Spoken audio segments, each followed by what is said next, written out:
finger down bracelet edition. If you get more than 5 fingers down, you are addicted to bracelets. Put a finger down if you have more than 10 bracelets in your collection.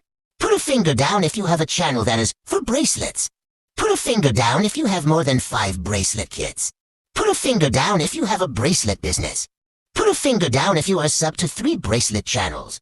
Put a finger down if you have a desk that has all your bracelet supplies. Put a finger down if you have more than 3 types of beads. Put a finger down if all you think about is bracelets. Put a finger down if you have lots of beads but still want more. Lastly, put a finger down if you love bracelets in general. Did you get more than 5?